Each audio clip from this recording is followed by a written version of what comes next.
Dans cette interview exceptionnelle, Satya Nadella, PDG de Microsoft, dévoile sa vision de l'avenir de l'intelligence artificielle et fait des révélations majeures sur la stratégie de Microsoft. Entre les coulisses de la relation avec OpenAI, l'avenir de Windows face à ChatGPT et la transformation radicale du travail, cette conversation dense en informations exclusives éclaire les enjeux cruciaux des prochaines années. Nadella y révèle comment Microsoft envisage de reprendre le contrôle perdu face à Google et livre sa vision d'un futur où l'IA redéfinira complètement notre façon de travailler. Au-delà des buzzwords et du battage médiatique, cette interview offre un regard lucide et sans filtre sur les transformations majeures qui vont bouleverser nos vies dans les années à venir. Une plongée fascinante dans le futur de la tech, expliquée par l'un de ses architectes les plus influents. L'interface utilisateur et le langage ont toujours été importants pour nous. En fait, même Hinton a travaillé sur les premiers travaux concernant les réseaux de neurones profonds. Une partie de ce travail a été réalisée pendant sa résidence chez Microsoft Research, puis Google l'a embauché. Je dirais que nous avons manqué, même au début des années 2010, l'opportunité de redoubler d'efforts, au moment où Google intensifiait ses investissements et rachetait DeepMind. Cela m'a vraiment dérangé à l'époque. Mais j'ai toujours voulu me concentrer sur des projets comme Skype Translate, qui fut l'une des premières choses sur lesquelles je me suis penché, car c'était vraiment impressionnant. C'était la première fois qu'on pouvait observer le transfert d'apprentissage fonctionner. On pouvait entraîner le système sur une paire de langues, et il s'améliorait sur une autre. C'était le premier moment où nous pouvions dire « la traduction automatique avec les réseaux de neurones, c'est différent ». Depuis, je suis obsédé par le langage, tout comme Kevin. En fait, Elon et Sam cherchèrent des crédits Azure, et nous leur en avons fourni. À cette époque, ils s'intéressaient davantage à l'apprentissage par renforcement et à Dota 2, ce qui était intéressant. Puis nous avons arrêté, je ne me souviens plus exactement pourquoi, et ils sont passés à GCP avant de revenir. Ils sont revenus pour parler de ce qu'ils voulaient faire avec le langage. C'est à ce moment-là qu'ils ont évoqué les transformers et le langage naturel. J'ai toujours pensé que c'était notre cœur de métier, et cela rejoint ma façon de penser. Quelle est notre position structurelle ? Je savais que s'il y avait un moyen d'avoir une percée non linéaire en termes d'architecture de modèle, ce serait important. Bill disait toujours tout au long de notre carrière qu'il n'y avait qu'une seule catégorie dans le numérique, la gestion de l'information. Sa vision était de schématiser le monde, les personnes, les lieux, les choses. Nous avons exploré de nombreuses pistes, notamment avec le projet WinFS chez Microsoft. Ce projet visait à tout schématiser, pour donner du sens à toutes les informations. Mais c'était simplement impossible à réaliser. Nous avons donc pensé qu'il fallait peut-être repenser notre façon de schématiser. Après tout, le cerveau humain le fait à travers le langage et le dialogue intérieur. Ce que Nadella nous révèle ici est fascinant. Microsoft a vécu plusieurs moments charnières dans son histoire avec l'IA. D'abord en laissant partir Geoffrey Hinton chez Google, puis en manquant l'opportunité de l'ère DeepMind. Des décisions qui ont profondément marqué l'entreprise. Mais le plus intéressant est la vision initiale de Bill Gates sur la gestion de l'information et la schématisation du monde. Le projet WinFS représentait cette ambition de tout catégoriser, mais s'est révélé impossible. C'est cette impossibilité qui a conduit Microsoft à une révélation cruciale. Plutôt que de forcer une structure artificielle, pourquoi ne pas s'inspirer du cerveau humain qui utilise le langage naturel pour comprendre le monde ? Cette prise de conscience a fondamentalement réorienté leur approche de l'IA. Cette réflexion nous amène à un moment fascinant de l'histoire actuelle de l'IA, où le paysage compétitif a radicalement changé. Dans l'extrait suivant, Nadella nous révèle comment la dynamique du marché s'est transformée, passant d'une domination monopolistique à une course multi-acteurs où même les nouveaux venus comme OpenAI peuvent redéfinir les règles du jeu. Dans cette course, on trouve Google, Amazon, Meta avec Llama et Elon qui est entré dans la partie. C'est intéressant de noter que si on regarde les années 90, il y avait Microsoft. Il y avait un grand écart, puis il y avait tous les autres. Ce qui est intéressant, c'est qu'aujourd'hui, les gens parlent des Magnificent Sept, et il y a probablement plus que ça, car tout le monde est conscient de l'enjeu. Ils ont tous des bilans financiers impressionnants. Je dirais même que si on considère OpenAI, on pourrait parler des Magnificent 8, car je pense que l'entreprise de cette génération a déjà été créée, et c'est OpenAI. C'est un peu comme le Google, le Microsoft ou le Meta de cette ère.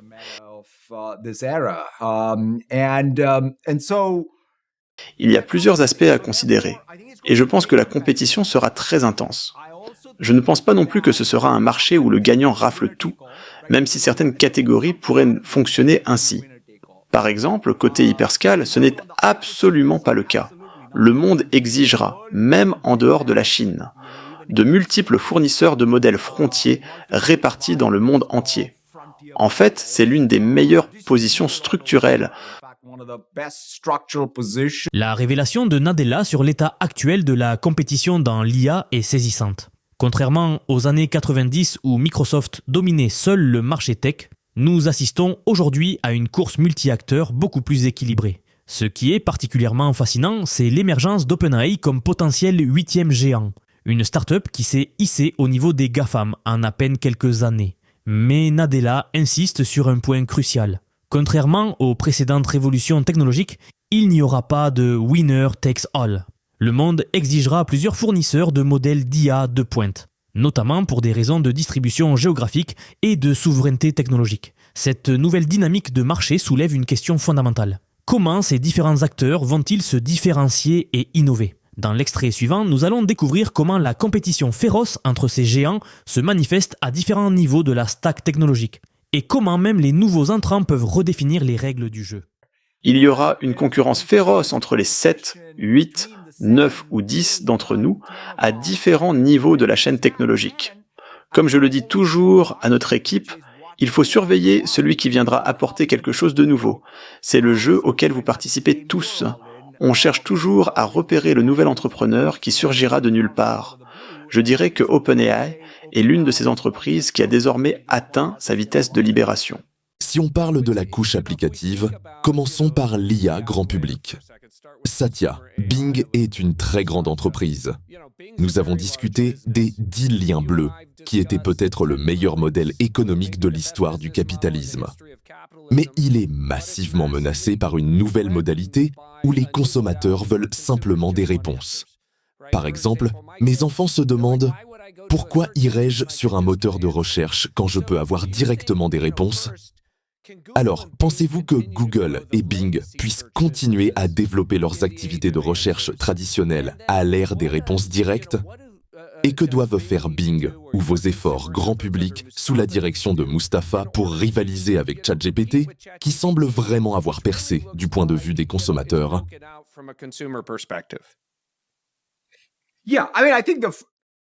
La première chose, c'est ce que vous avez dit en dernier.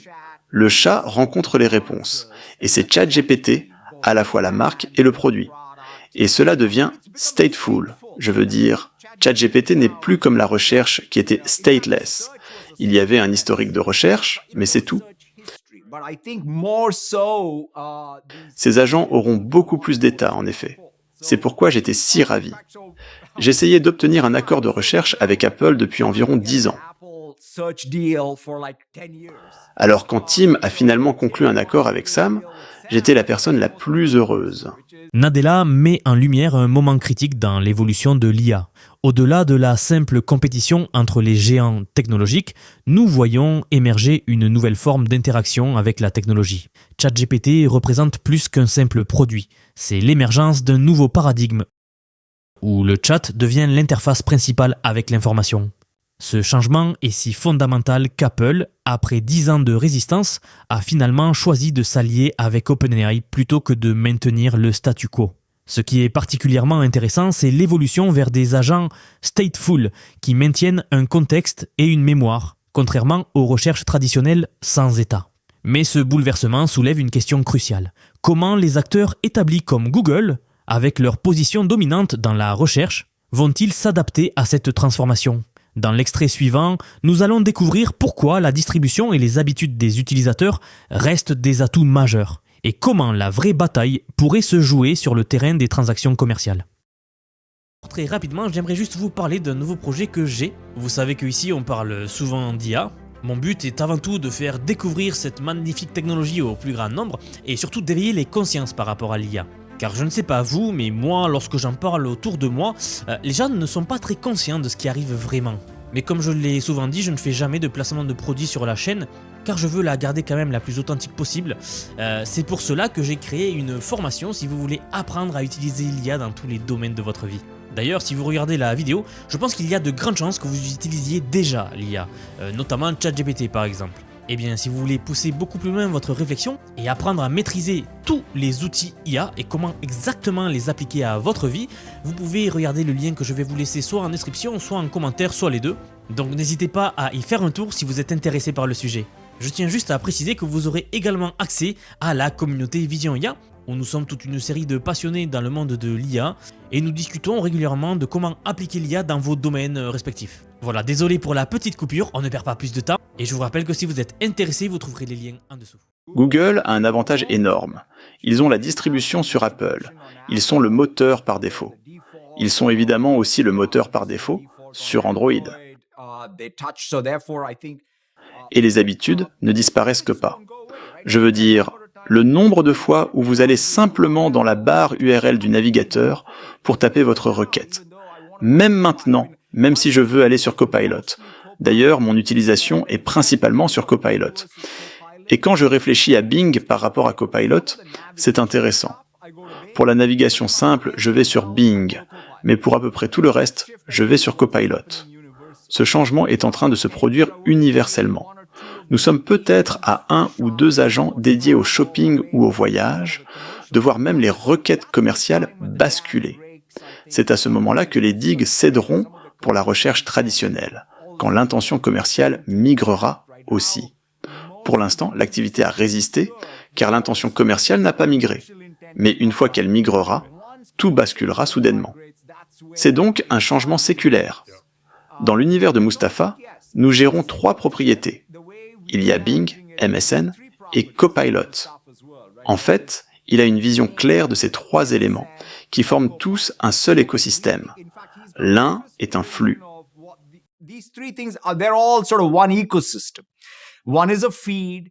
L'autre est la recherche traditionnelle, et le troisième est cette nouvelle interface d'agents.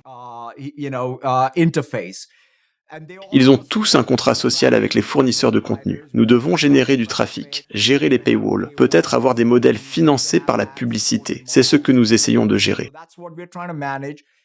Nous avons notre propre distribution. Le seul avantage que nous ayons encore est Windows. Nous pouvons relancer le débat. Nous avons perdu la bataille du navigateur. Chrome est devenu le navigateur dominant, ce qui est une vraie tragédie, car nous avions gagné contre Netscape pour finalement perdre face à Google. Mais nous sommes en train de le récupérer d'une manière intéressante, à la fois avec Edge et avec Copilot. Et devinez quoi? Maintenant même, Gemini doit faire ses preuves. La bonne nouvelle avec Windows, c'est que c'est un système ouvert. ChatGPT a sa chance, Gemini a sa chance. Vous n'avez pas besoin d'appeler Microsoft, vous pouvez faire votre meilleur travail et passer par-dessus. Mais cela signifie aussi qu'avoir perdu est parfois formidable, car vous pouvez tout regagner.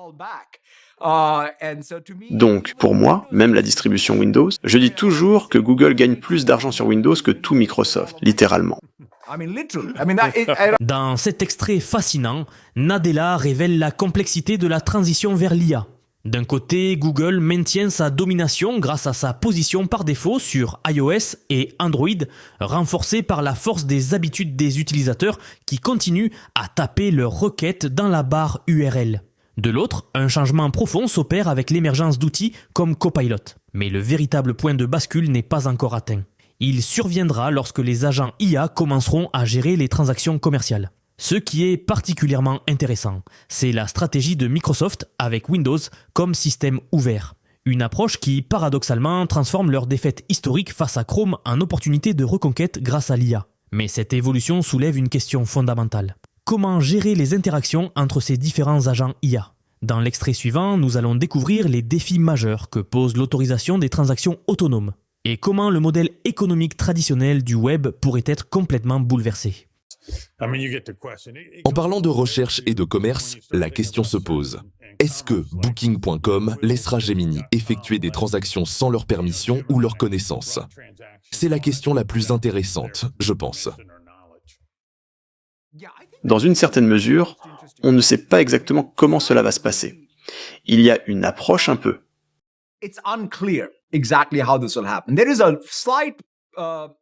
Très traditionnelle pour aborder cela. Si vous vous souvenez comment les applications professionnelles de différents types géraient l'interopérabilité, elles le faisaient à l'aide de connecteurs et de licences de connecteurs. Un modèle économique a émergé.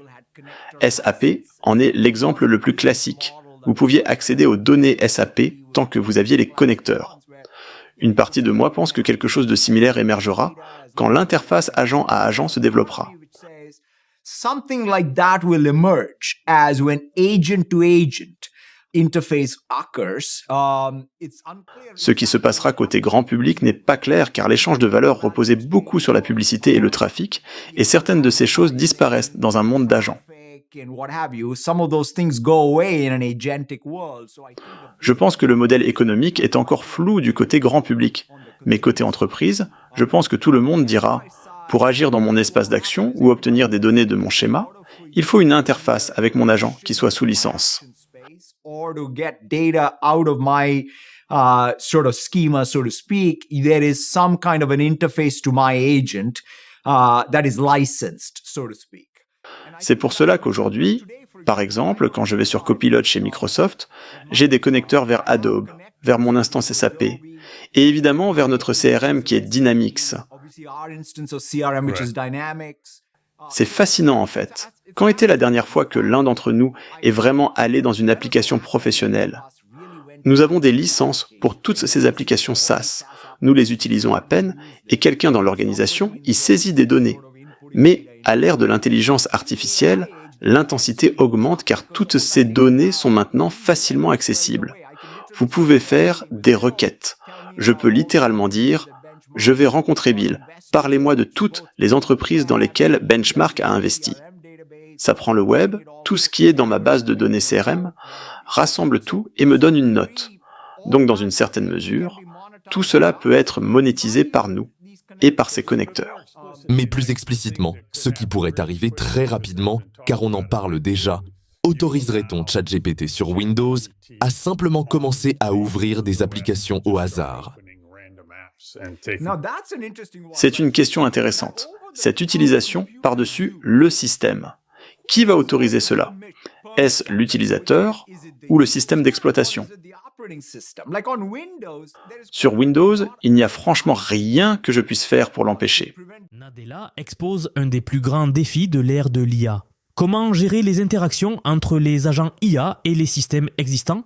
Il fait un parallèle fascinant avec l'histoire des connecteurs d'entreprise, suggérant qu'un système similaire de licence pourrait émerger pour les interactions agent à agent. Mais le véritable défi se situe dans le monde grand public, où le modèle économique traditionnel basé sur la publicité et le trafic web risque de s'effondrer. Ce qui est particulièrement révélateur, c'est l'exemple de Copilot chez Microsoft qui montre déjà comment l'IA peut transformer notre façon d'interagir avec les applications d'entreprise en agrégeant et analysant les données à travers différentes sources. La question de l'autorisation et du contrôle devient centrale, notamment quand Nadella admet que même Windows ne peut pas vraiment empêcher ces interactions automatisées. Mais alors, quand pourrons-nous réellement confier des tâches complexes à nos agents IA ? Dans l'extrait suivant, nous allons découvrir les 3 piliers essentiels qui, selon Microsoft, permettront cette révolution. Et pourquoi même les dernières avancées en IA ne sont pas encore suffisantes pour une véritable autonomie. Mais cette question des actions, quand pourrais-je dire à ChatGPT « Réserve-moi le Four Seasons à Seattle mardi prochain au meilleur prix ». Bill et moi en avons discuté plusieurs fois. Il semblerait que l'utilisation de l'ordinateur soit le premier cas test pour cela. Avez-vous une idée? Est-ce que cela vous semble difficile à réaliser?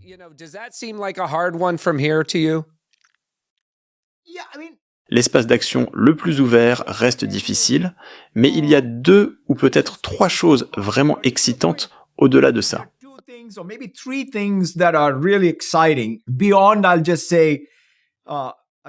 Je suis sûr qu'on en parlera, de la loi d'échelle elle-même et des capacités des modèles bruts. L'une est la mémoire, l'autre est l'utilisation d'outils ou les actions. Et la troisième concerne même les droits d'accès. C'est-à-dire, que pouvez-vous faire? Un de nos produits les plus intéressants est Purview chez Microsoft, car de plus en plus.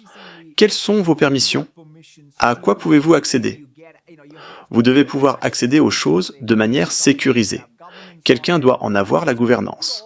Donc si vous combinez ces trois éléments, cet agent devient plus gouvernable. Et quand il s'agit d'actions, c'est vérifiable. Et puis il a de la mémoire. C'est là que je pense qu'on arrive, dans un endroit très différent, pour faire un travail plus autonome, pour ainsi dire. Je pense toujours que l'une des choses, j'aime cette idée de Copilot comme interface utilisateur pour l'IA, car même dans un monde totalement autonome, de temps en temps, il y aura des exceptions, il faudra demander des permissions, des autorisations d'exécution. Cette couche d'interface utilisateur sera donc la couche organisatrice. En fait, c'est pour cela que nous considérons Copilot comme la couche organisatrice pour le travail, les artefacts de travail et le flux de travail. Mais pour revenir à votre question fondamentale, je ne pense pas que les modèles, même en version 4.0, qui est déjà très bon avec les appels de fonctions, puissent le faire dans l'entreprise. Nadella dévoile sa vision des conditions nécessaires pour une véritable IA autonome. Il identifie 3 piliers essentiels, la mémoire, la capacité d'action et la gestion des droits d'accès. Ce qui est particulièrement intéressant, c'est son admission que même les modèles les plus avancés, version 4.0, ne sont pas encore prêts pour une autonomie totale. Sa vision de copilote comme couche organisatrice révèle une approche pragmatique. Même dans un futur où l'IA sera largement autonome, nous aurons besoin d'une interface utilisateur pour gérer les exceptions et les autorisations. C'est une vision qui équilibre ambition et prudence, reconnaissant que le chemin vers l'autonomie totale est progressif. Cette réflexion nous amène à une question cruciale sur l'état actuel du marché de l'IA. Dans l'extrait suivant, nous allons découvrir pourquoi, malgré tout le battage médiatique autour de l'IA, il n'existe en réalité que très peu d'applications véritablement réussies et comment cela influence les stratégies d'investissement et de développement dans ce secteur. Avec Copilot d'un côté et nos agents construits avec Foundry de l'autre, ces projets sont des victoires de conception et de développement. C'est lent, mais ça commence à prendre de l'ampleur. Et le fait que nous ayons eu 2 ans d'avance sur ce projet. J'apprécie beaucoup plus cette activité. C'est l'une des raisons pour lesquelles les problèmes de sélection adverse auraient été nombreuses startups technologiques, toutes à la recherche de leur allocation de H100 en petits lots. Mais ayant observé ce qui est arrivé à Sun Microsystems pendant l'ère .com, je m'inquiète toujours de cela. On ne peut pas simplement poursuivre tous ceux qui construisent des modèles. En fait, même du côté des investisseurs, je pense que le sentiment change. Les gens veulent maintenant être plus légers en capital et construire sur les modèles des autres. Et si c'est le cas, tous ceux qui cherchaient des H-cents n'en voudront plus. C'est sur cela que nous avons été sélectifs. Et selon vous, pour les autres, l'entraînement de ces modèles et ces clusters de modèles représentaient une bien plus grande part de leurs revenus IA que des vôtres? je ne sais pas. Je parle ici pour les résultats des autres. Je me contente de me demander quelles sont les autres applications à succès. Je ne sais pas ce qu'elles sont. Quels modèles utilisent-elles? Où les font-elles tourner?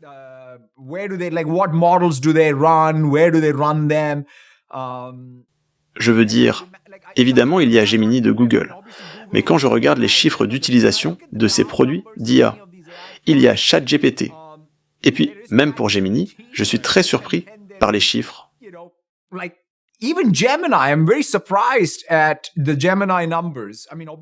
Je pense évidemment que ça va croître grâce à toute la distribution inhérente. Mais c'est intéressant de constater qu'il n'y en a pas beaucoup. En fait, on parle beaucoup plus d'IA, à grande échelle, mais il n'y a pas tant d'applications à succès. Il y a ChatGPT, GitHub Copilot, Copilot et Gemini. Je dirais que ce sont les 4 en termes d'utilisation. Y a-t-il autre chose qui vous vient à l'esprit? Jusqu'à présent, les applications d'entreprise reposaient sur des bases de données structurées et des workflows prédéfinis. L'introduction de l'intelligence artificielle bouleverse cette architecture en permettant une approche plus flexible et adaptative. L'extrait qui suit détaille comment cette transformation s'opère concrètement dans les entreprises. D'ailleurs, un autre phénomène fascinant est que non seulement le CRM se développe, mais également ce que nous appelons la finance et les opérations. Les gens veulent davantage d'applications professionnelles basées sur l'IA, ce qui signifie que la couche logique peut être orchestrée par l'IA et ses agents. En d'autres termes, la transition du copilote à l'agent jusqu'à mon application professionnelle devrait être parfaitement fluide. Business application should be very seamless. Maintenant, de la même manière, on pourrait se demander pourquoi on aurait besoin d'Excel. Ce qui est intéressant, c'est que Excel avec Python est comme GitHub avec Copilot. Ce qui sera amusant pour vous, c'est que vous devriez simplement ouvrir Excel, lancer Copilot et commencer à l'utiliser, car ce n'est plus comme avant. Bring up Copilot and start playing with it because it's no longer like, oh, C'est comme avoir un analyste de données à disposition. Ce n'est plus simplement une question de comprendre les chiffres que vous avez.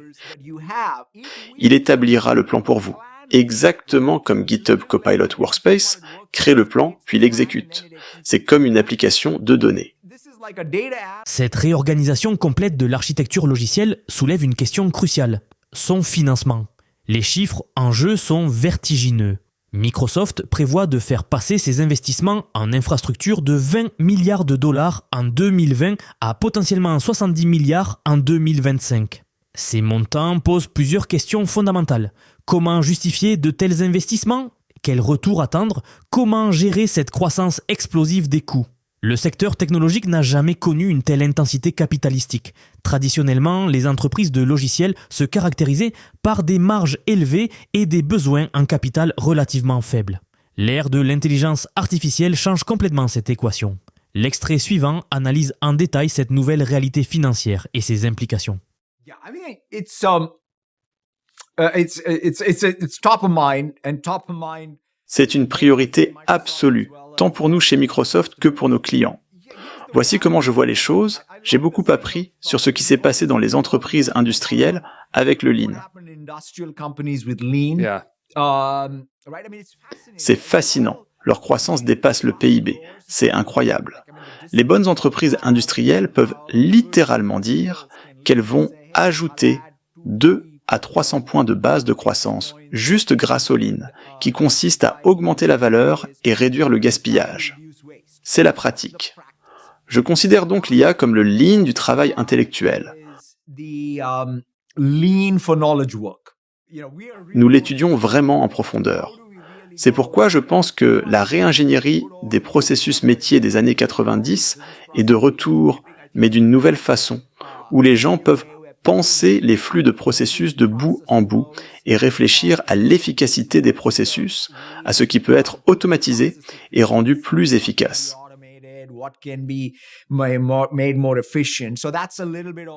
Le service client est l'exemple évident. Nous dépensons environ 4 milliards de dollars. Les implications financières ne représentent qu'une partie du changement en cours. L'analogie avec le Lean Manufacturing est particulièrement éclairante. Dans les années 80 et 90, le Lean a révolutionné l'industrie manufacturière en introduisant des principes comme l'amélioration continue, l'élimination des gaspillages et l'optimisation des flux. Aujourd'hui, l'intelligence artificielle promet une transformation similaire du travail intellectuel. Cette comparaison n'est pas anodine. Le Lean Manufacturing a permis des gains de productivité spectaculaires dans l'industrie, mais a aussi profondément modifié l'organisation du travail et les compétences requises. L'un des phénomènes actuels est ce que j'appellerais le rattrapage. Après tout, nous avons construit le cloud au cours des 15 dernières années. Soudainement, un nouveau compteur est apparu dans le cloud, l'accélérateur d'IA. Car désormais, chaque application a besoin d'une base de données, d'un cluster Kubernetes et d'un modèle qui s'exécute sur un accélérateur d'IA. Donc si vous avez besoin des trois, il a fallu subitement construire ces accélérateurs d'IA pour pouvoir fournir toutes ces applications. Cela va se normaliser, le déploiement va se faire, les charges de travail vont se normaliser, puis cela continuera de croître comme le cloud a grandi. C'est un aspect de la question, et c'est là qu'il faut éviter certains problèmes de sélection adverse en s'assurant que ce n'est pas uniquement du côté de l'offre, que tout le monde ne construit pas en espérant simplement que la demande viendra, mais qu'il y a une véritable diversité de la demande. Une demande partout dans le monde, dans tous les segments. Je surveille tout cela. Je pense que c'est la façon de gérer leur ROC, et d'ailleurs les marges seront différentes. Cela nous ramène à notre dialogue initial sur le cloud Microsoft, le profil de marge d'un GPU brut par rapport au profil de marge de la structure plus. Nadella expose deux aspects fondamentaux de la révolution IA actuelle. Il parle de cette évolution technique majeure chez OpenAI avec O1. Au lieu d'un simple entraînement linéaire, O1 crée une boucle vertueuse où l'utilisation même du modèle génère des données qui servent à l'améliorer. Mais cette avancée a un coût, elle nécessite une transformation profonde des infrastructures. Nadella explique comment le cloud, construit patiemment depuis 15 ans, doit maintenant intégrer un nouveau composant essentiel, l'accélérateur d'IA. Mais la vraie surprise arrive dans la suite de l'interview, où Nadella dévoile le secret derrière O1, l'innovation d'OpenAI qui pourrait bien rebattre toutes les cartes dans la course à l'IA. Je laisserai les gens d'OpenAI parler de ce qu'ils font, mais ils continuent le pré-entraînement. Ce n'est pas terminé, ça continue.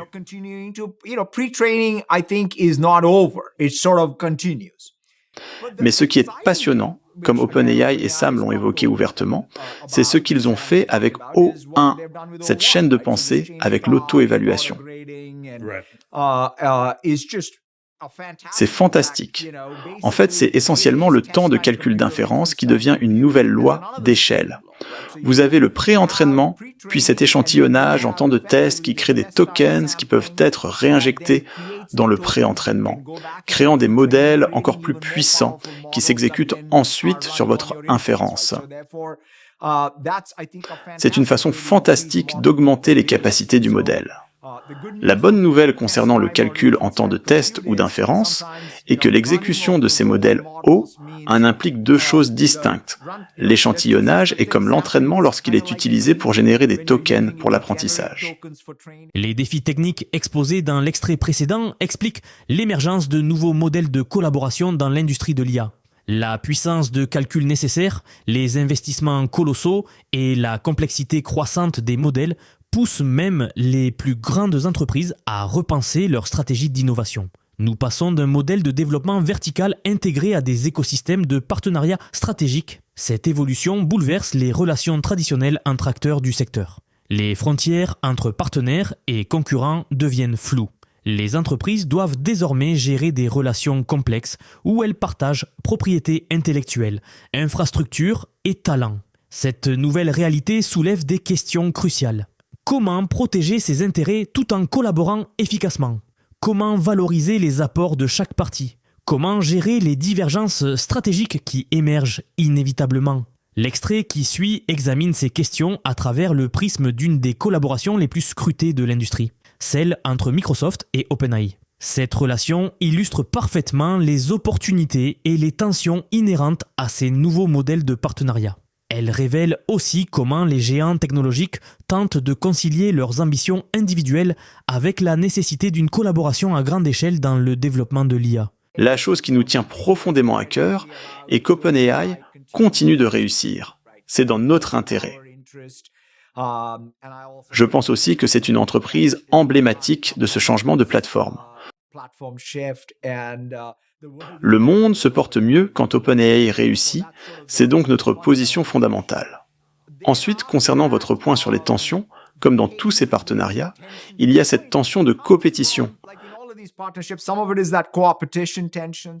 Sam est un entrepreneur incroyable, avec une grande vision et de l'ambition, et la vitesse à laquelle il veut avancer.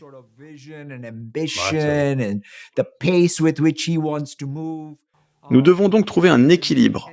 Je dois m'adapter pour qu'il puisse faire ce qu'il a à faire. Et il doit s'adapter à la discipline dont nous avons besoin de notre côté.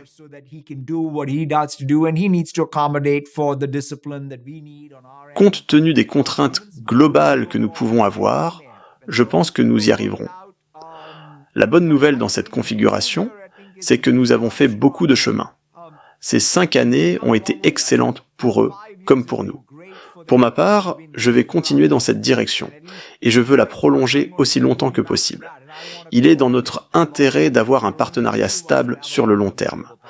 Au-delà des considérations commerciales et techniques, le développement accéléré de l'IA soulève des questions fondamentales de sécurité et de contrôle. La puissance croissante des modèles d'IA et leur adoption rapide créent des risques nouveaux qui dépassent le cadre traditionnel de la régulation technologique. Comment assurer un développement responsable de l'IA tout en préservant l'innovation ? Comment gérer les implications en termes de sécurité nationale ? Quels mécanismes de contrôle mettre en place ? Le dernier extrait aborde ces enjeux critiques qui définiront l'avenir du secteur. Il est préférable d'avoir plusieurs modèles, de laisser place à la concurrence et que différentes entreprises choisissent différentes voies. Nous devons être très rigoureux et les gouvernements l'exigeront. Dans le domaine technologique, il n'est plus possible de dire qu'on verra plus tard pour les conséquences imprévues. Aucun gouvernement, aucune communauté, aucune société ne le tolérera. Par conséquent, ces institutions de sécurité de l'IA partout dans le monde appliqueront les mêmes standards. Et concernant la sécurité nationale, s'il y a des problèmes de fuite liés à la sécurité nationale, les gens s'en inquiéteront aussi.